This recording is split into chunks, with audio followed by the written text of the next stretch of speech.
Oke, kembali lagi bersama saya Nasarudin. Kali ini saya akan berbagi tips bagaimana cara belanja online. Nah, untuk belanja online teman-teman bebas, mau itu lewat Bukalapak kah, atau mungkin lewat Tokopedia kah, atau mungkin lewat Lazada kah, atau mungkin lewat Berbenka lah, atau mungkin lewat aplikasi jual beli online lah. Nah, teman-teman bebas ya, ataupun mungkin lewat Facebook, ataupun mungkin lewat Twitter, Instagram, dan sosial media lainnya, teman-teman tinggal pilih. Nah, cuma di sini saya akan ngasih tips bagaimana supaya terhindar dari penipuan dan barang yang kira-kira diterima oleh teman-teman puas dan kualitas barang bagus begitu. Nah, yang pertama teman-teman pilih toko online yang kira-kira sudah resmi.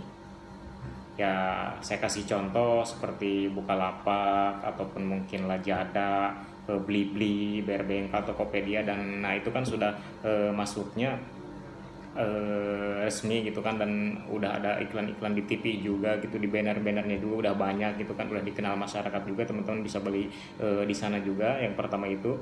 Nah, yang kedua teman-teman pilih barang yang kira-kira, kalau misalkan di Bukalapak kan itu ada khusus pelapaknya, sama Tokopedia ada khusus pelapak, yaitu pelapak yang dimaksud yaitu penjual barang gitu, penjual barang yang dia buka tokonya, toko onlinenya di Bukalapak dan atau Tokopedia gitu. Nah, teman-teman lihat ulasan dari pelanggan-pelanggan yang sudah beli di sana, kira-kira ulasannya positif atau negatif. Nah, kalau misalkan ulasannya positif ya teman-teman bisa pertimbangkan untuk beli di lapak sana. Kalau misalkan kira-kira negatif itu kan ulasannya, teman-teman harus pikir panjang kembali gitu.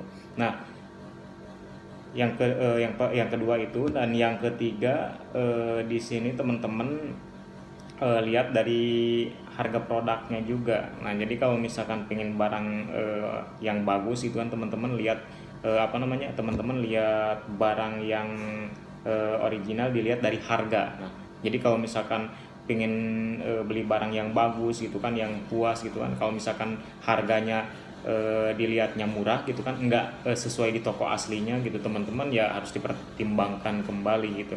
Jadi kalau misalkan teman-teman pengen barangnya bagus gitu kan, ataupun mungkin barangnya original, teman-teman bisa cek di tokonya langsung nih harganya berapa gitu.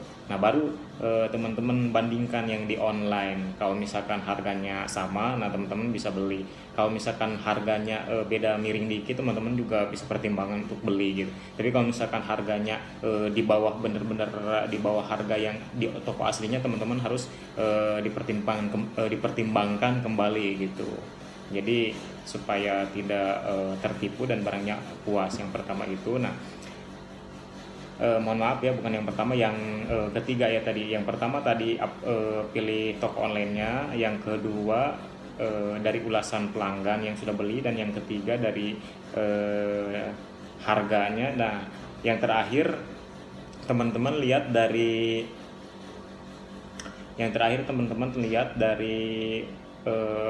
bank tujuan transfernya. Nah, tadi jadi kalau misalkan belanja online kan otomatis transfer. Nah, jadi pihak penerima transfer itu kalau misalkan lewat Bukalapak harus transfernya atas nama PT Bukalapak.com. Kalau misalkan Tokopedia ya PT Tokopedia gitu. Jangan kalau misalkan kita belanja di Tokopedia ataupun Bukalapak transfernya ke atas nama orang gitu. Jangan. Jadi harus atas nama pihak yang bersangkutan gitu. Mungkin hanya itu saja tips cara belanja online yang baik dan benar. Jangan lupa lihat video saya selanjutnya, banyak video-video yang saya praktekkan tentang belanja online lewat aplikasi dan lewat web juga. Terima kasih.